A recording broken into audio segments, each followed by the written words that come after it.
On this podcast, we will talk about the tools we have used in order to remind us who and what we are. We will talk about the spiritual technologies that bring us back to the knowing that we are sovereign. That bring us back to God.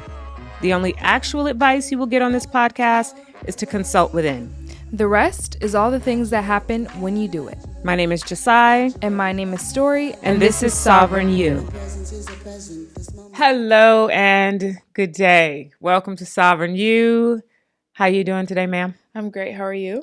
I am fantastic. I'm glad to be here. Me too. Grateful to be here. It's time to get in your business a little bit because it is our holy inquiry period. I am curious today about, let's just keep with the vibe. What's turning you on? What's making you feel excited in life? What's making me feel excited is knowing that being in the understanding and the knowing that I can create the life that I desire. And also I can make a plan and follow it. Yes.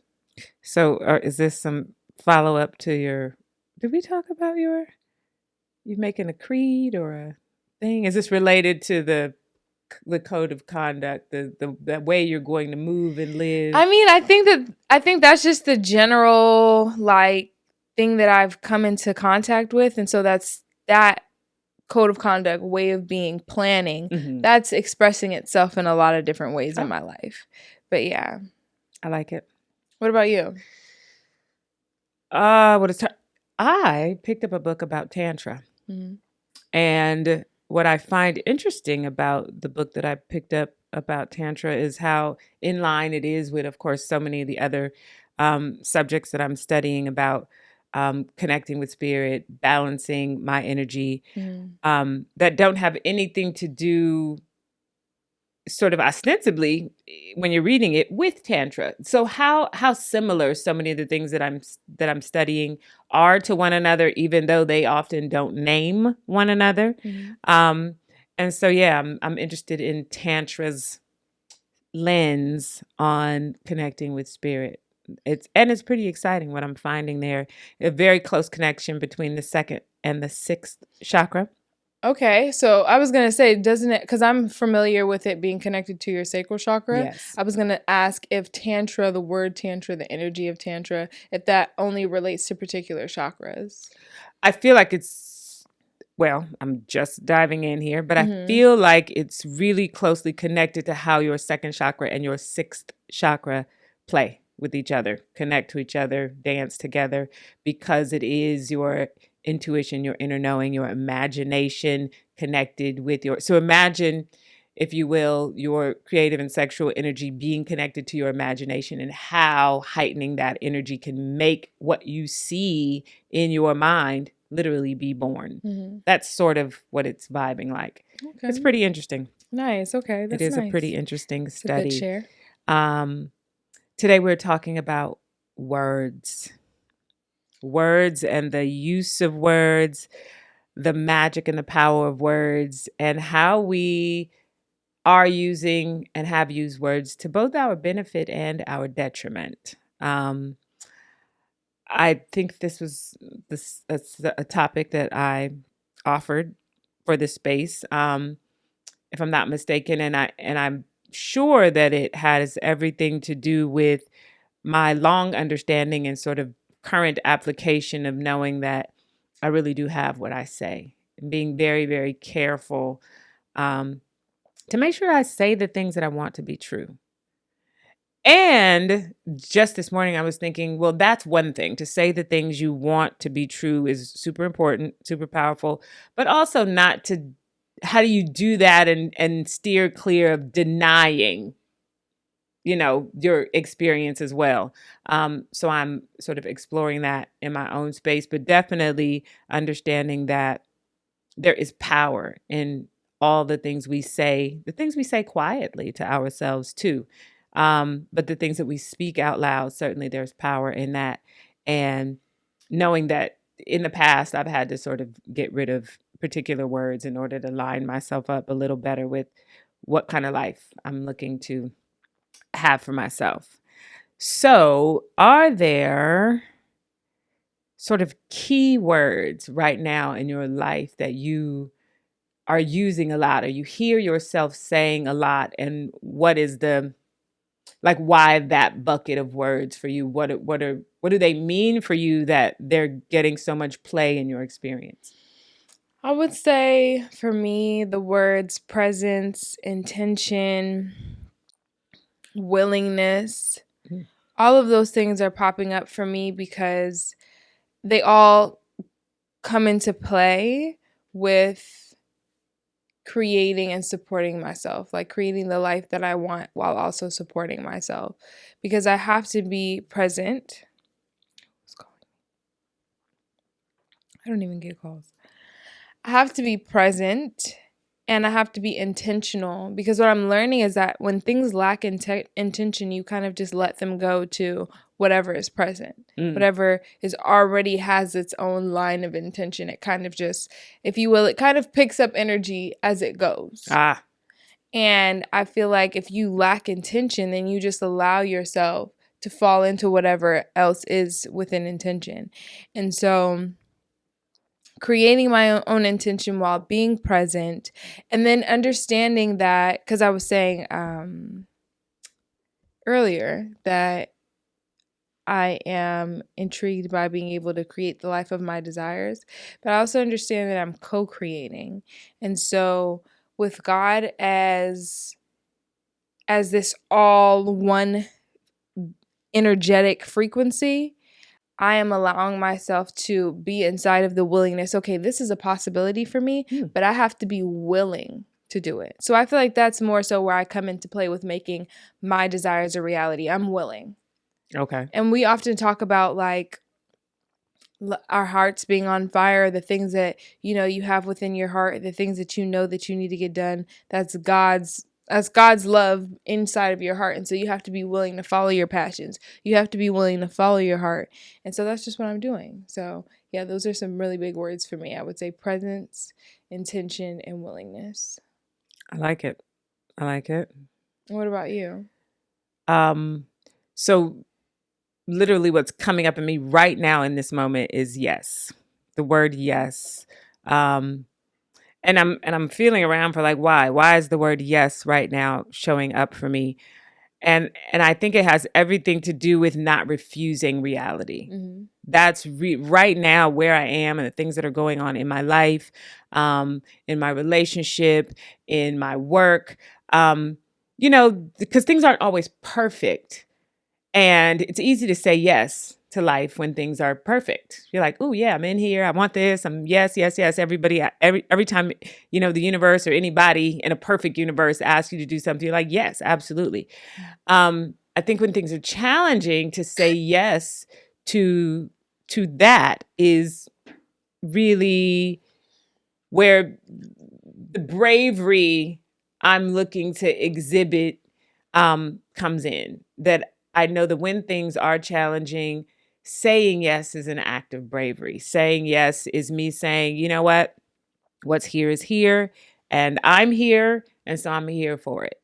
And that looks like a lot of deep breathing and being present and with my eyes open and seeing, okay, so because you're not the only person in the world, lots of things are happening for and about other people. And if you find yourself in these spaces, just lean in. Just say yes to whatever is happening here, because there's always something to learn.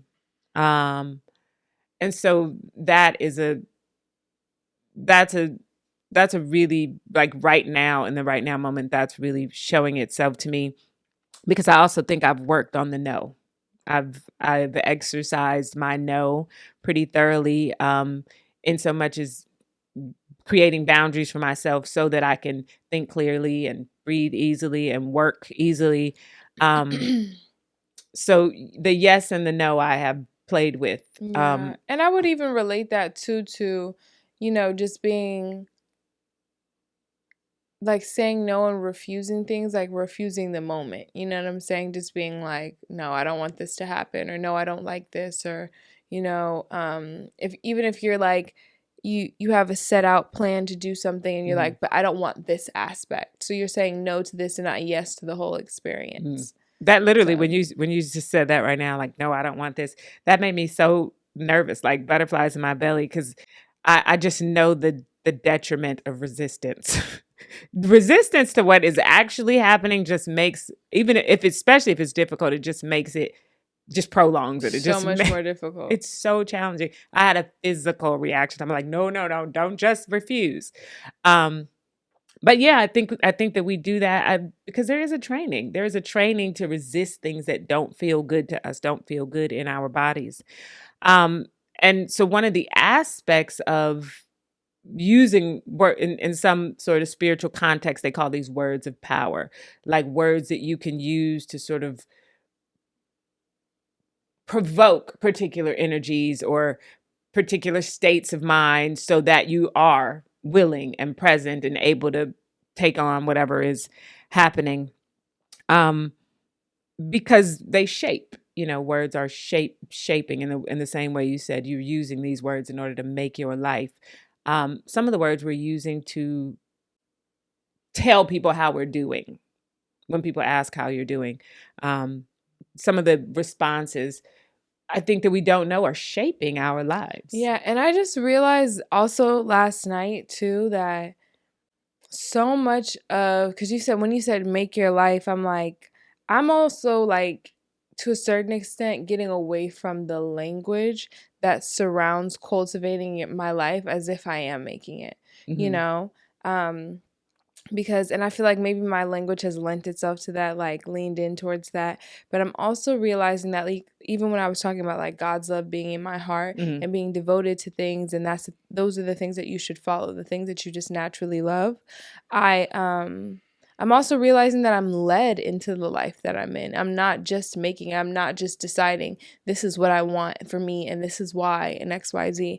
Because I feel like when I've done that before, and we've even talked about this, when you've pieced together, I feel like when you're making a life rather than being devoted to the life that's in your heart, you're literally just piecing things together. And you're like, well, for me, I want this, and for me, I want this, and for me, I want that. And then sometimes you turn in and you look at what you really want, or you look at the things that really satisfy you and really make you whole, and they have nothing to do with the things that you were grabbing towards. So I'm definitely leaning into just being led to like a life of devotion and a life of like love for where I'm at. I like it. That's a good word. Led. Yeah. Being led. Being led is difficult when you can't see. I don't know that, because I'm thinking about that for me, like, is making my life feeling like you just spoke about. But I think that for me, making my life looks like taking action on what God tells me to do. Yeah, so because that's what I was going to say, because my perspective of that absolutely comes from you even saying from your personal experience, because like that felt like something I'm in alignment with and that I want to move closer into alignment with. And I feel like an expression of that or an example of that is when you say that your personal, who you are today, couldn't have done the things for Elio that you have done if it wasn't through your access to God. Like if God wasn't actively telling you what to do, for sure, or like leading you in the right direction, you personally don't feel like you have the capability to have done that. I feel like, you get strength through God. Even Christians, say you get strength through Christ, like things like that. But I feel like really truly being led and trusting that, like having a full, and that's why I use the word devotion, having a full devotion to whatever's in front of you and saying, this is what I'm attracted to. This has brought itself to me. Instead of chasing something, this is what's brought itself to me. And so I'm going to expand on this. I love that. I'm looking out into the world because I spend a lot of time, I think the whole world spends a lot of time on social media. I think we could sort of just speculate that we all are in this space. And so a lot of the words we're all hearing simultaneously, words like self-care and words like elevating your vibration, raising your vibration. We hear the word vibration a lot. And so I wonder, when you are in your social media sphere, when you're on your page, or when you're whoever you follow, are there words there that when you hear them, buzzwords in your ear, that when you hear them, you tune into, that sort of grab your attention and you want to hear what people are saying about these things? I would say raw food. Oh.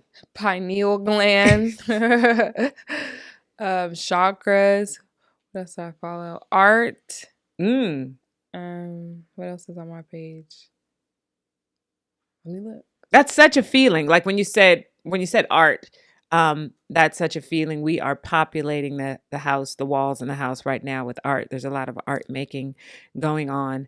And so art is a real big word, art and create and creative, because these are things that feel like spring to me, that feel like bloom, that feel that feel like making, that in turn, do something vital to sort of amplify the experience of living.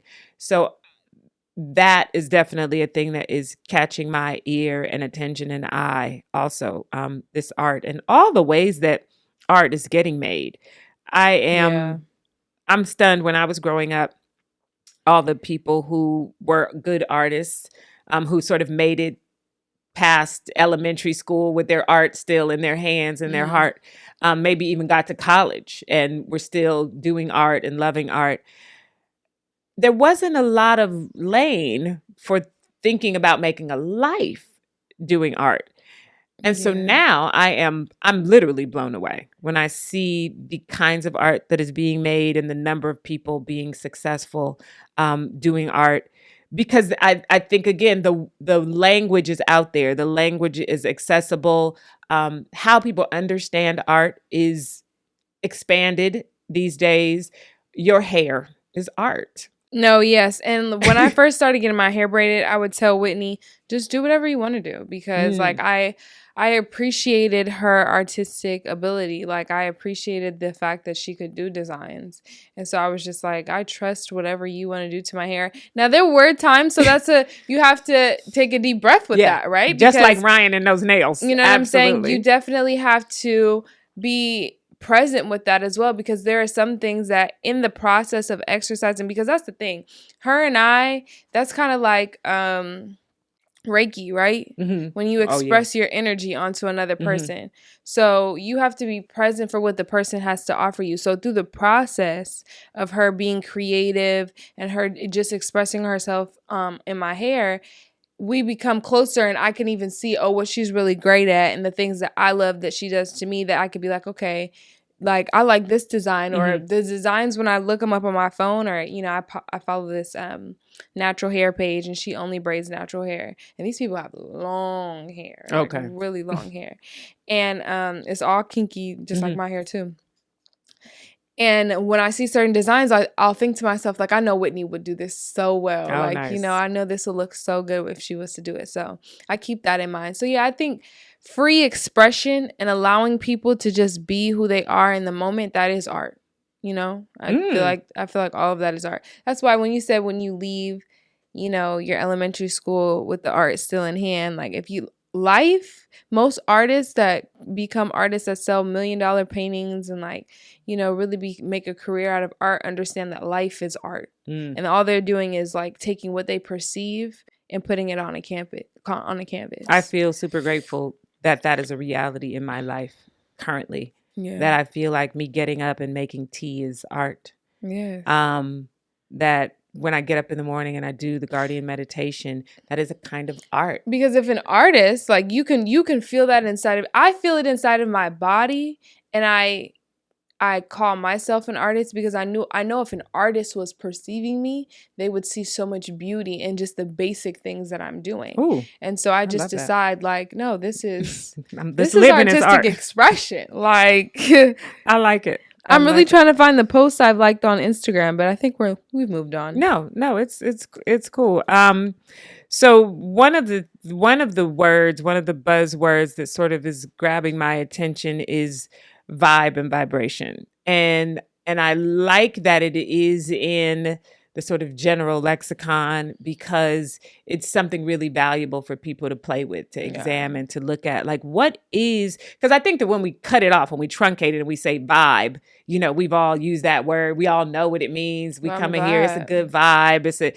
But I think a closer look at the larger word really is a look at movement. And so the thing about it that's beautiful, though, is that people are using vibe in the very correct context. Absolutely. Though, and so as soon as they're given the longer version, like, that's vibration, then you can understand the world in a whole different way, because you're like, okay, if that's vibration, like, oh, this whole thing is when you go out to the club, that's a vibration, that's a certain vibration. And then when you're underground at the subway at nighttime by yourself, that's a vibration. Yes. And so that actually makes you more keen too. That makes you more sensitive and more hyper aware of your surroundings, because then you're like, okay, this is not just me being scared. I'm not just feeling this for no reason. Like, no, I need to be vigilant right now. I need to be, my body's doing this on purpose. Yes, absolutely.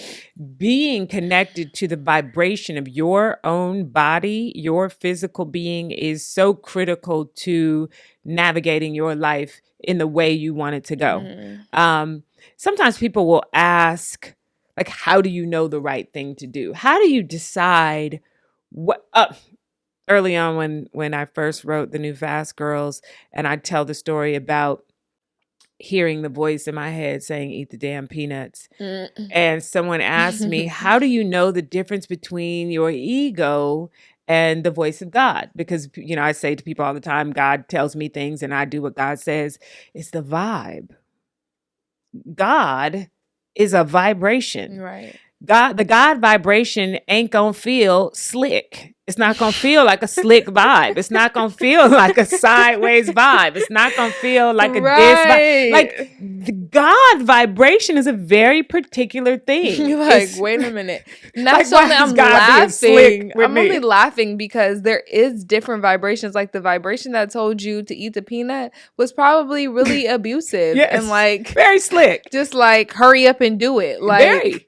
And God vibration is patient and it's gentle and it's calm. It's clear, but it's never nasty. It's never mean. It's like that's not God. God is not punking you into doing a particular thing. And so really understanding that everything is vibrational. When we teach people about chakras, it really is these vortexes are wheels of energy, vibrations, movement, and that movement feels different depending on where it's happening in your body, and it impacts your mind and your life depending on what's most activated. So I love that for the conversation out loud in the world, that people are examining vibration, tapping into their actual bodies.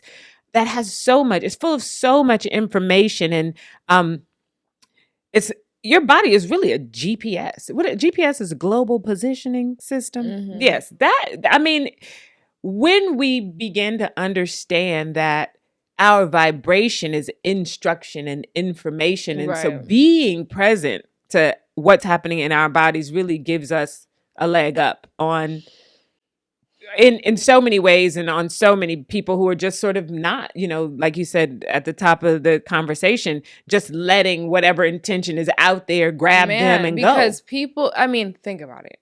Like, society has already been in play. This is already this game is on. This has been happening. You know what I'm saying? There are people who understand the things that people are now coming to understand forever. They have known it the whole time. Their parents taught them when they were children.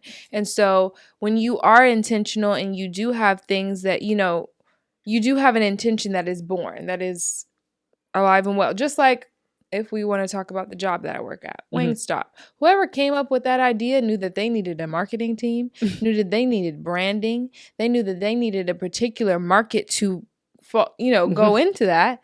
And so literally there are messages, just like advertisement is those are all messages that are out there to grab your attention. And the words matter.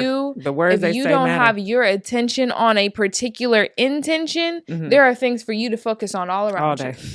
All around you.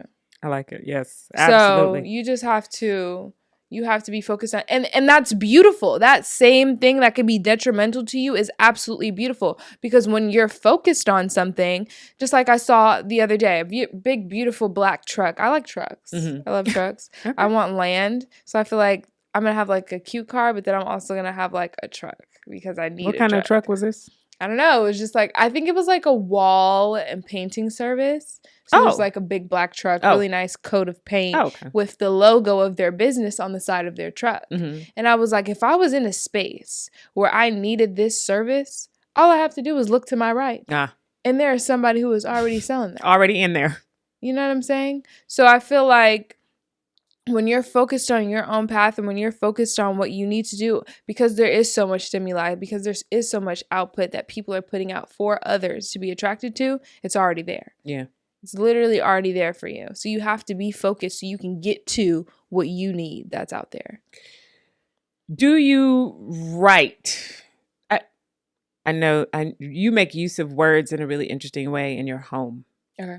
Yeah. Obviously, I've been in your home. Sure do.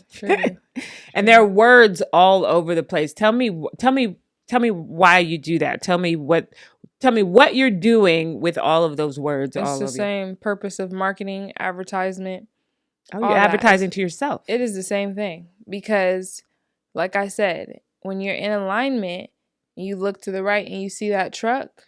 Instead of me looking up and seeing a blank wall, I see this. There's this one quote the one I remember. This is the fast lane, folks. Some of us like it that way. Yeah. Oh, I like it. Or there'll be, what was my other quote? I just have a wall of quotes. And these are words that inspire you, make you move, activate you. Yeah. I like it. As a writer, obviously the power of words cannot be overstated. What they convey collectively, how they can move people collectively, has always been of keen interest to me. Certainly as a reader first, I could get lost in a book when I was a child, and I mean lost. I could look up and it was dinner time, and I know I sat down after I had eaten breakfast. And so, having always been keenly aware that words sort of drop into you and then become a part of you, I've always really been, and of course, this scene here is a testament to my affinity for how language speaks and how it can sort of seed itself inside of you and become a thing. That writing for me has taken on a form of how to grow, like a tending of my own soil when I go to write the things that are just sort of sitting in me, or when I think about a story and then go to try to convey that story in writing. Because I know that it is magic. We are communicating out here with words because they're powerful, because they do affect change in people. And again, like you said, if we're not intentional, the change they affect in us, we can look up and be like, oh, well, where did all these thoughts come from? Music is a really powerful example of that. Because when I was younger, I'd listen to particular songs and I would be doing my dance and sort of not really just being taken by whatever was taken, whatever the beat was doing. And then when I became more conscious and I was older and I started to listen to these songs, I was like, oh, I can see why my behavior as a teenager was precise. It was precisely written. And the thing about it is it's like it's like this kind of energetic exchange. You're attracted to music that's already in line with your vibration, right? And so that music is an influencer in that it amplifies it, it affirms it. So if you have this feeling and you're like, oh yes, that's what I'm on. And so if you stay in that vibration, then you could be doing this for maybe a little too long to the wrong idea. You know what I'm saying? To the wrong vibration. Absolutely. But yeah, I'm gonna be doing that now. Yes. That is exactly right. So yes, I think that sort of in sort of bringing this back around and wrapping this up, I think what I would be interested in our audience moving away from this conversation with this idea in hand that you want to be intentional. If you want to have an intentional life, one of the very first things you've got to get hold of is being intentional with your language, being intentional with the things that you say, and being intentional about the things that you allow to be said to you, especially on repeat. Yeah. Watch who you're talking to. Listen to the words that people are saying and make decisions about whether you want those things that are entering your ear hole to be true for you. Yeah. Because over time, they will be. I realized that Soldier by Destiny's Child, that is like, that got in there. That's locked into one of my chakras. I'm so serious. Okay. Because the feeling that I get when that song comes on, I'd be like, that's what I want. This is the song. Yeah. I'm like, okay, yeah, this was implemented into my brain at a very young age. And have you cross-checked the words and that still resonates? That still works for you? I don't think that no.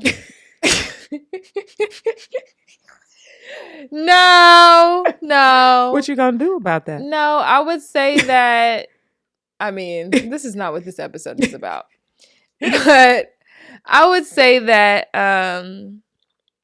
I can understand the protection aspect. Okay. And I can understand, certain aspects of the song, but the song as a whole, no. No. Okay. All right. Beautiful. Well, listen, I mean, check that out. Check, go in there and pull that thing apart and maybe see what pieces are resonant and not. I think that's so interesting. I've already done it. I've already paid attention to it, but it's just like, I just thought that would be interesting to share because it's definitely. You want a soldier.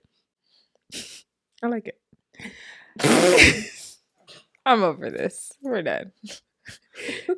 we are moving on, apparently. Yes, please. We want to talk about a soldier. Ew. You just make it so like fun. No. You make it weird and cringy. That's my job as a mother, apparently. All right, so we are on to story time. Yay. Are you sharing a book today? Are you sharing something you're inspired by on these internets? What's happening today with you? Today we're doing a book. All right. This is the Crystal Bible. This is a pretty thick book. I also work with and make crystal bracelets. So this is a very important book to me. This is more so like a dictionary. So no, I have not read this from front to back, but I think it is an amazing resource and tool if you're interested in getting into chakras. I mean, well, yeah, of course, chakras. There is also a chakra Bible, but this is if you're interested in getting into crystals. It pretty much has most crystals, not all, but and it has a variation of each crystal. So you might have thought like tourmaline only came in black, but then you come to realize that there's green tourmaline and there's different colors and they shapes. All have different properties. Yes, they do have different properties because when I said chakras initially, they apply to your chakras. Got it. So this is the thing that also sparks me the most about chakras and sparks me just the most about color in general, is that crystals can property-wise, can even so closely relate to chakras and color vibration because color vibration came from natural colors. For sure. And how they apply in the in our world and in the universe. So yeah, just a really great resource. This book is by Judy Hall. It's called The Crystal Bible, and the link for it will be in the show notes. Wonderful. And our last bit of business here and fun is our wisdom owl. Okay. I'll do the honors today.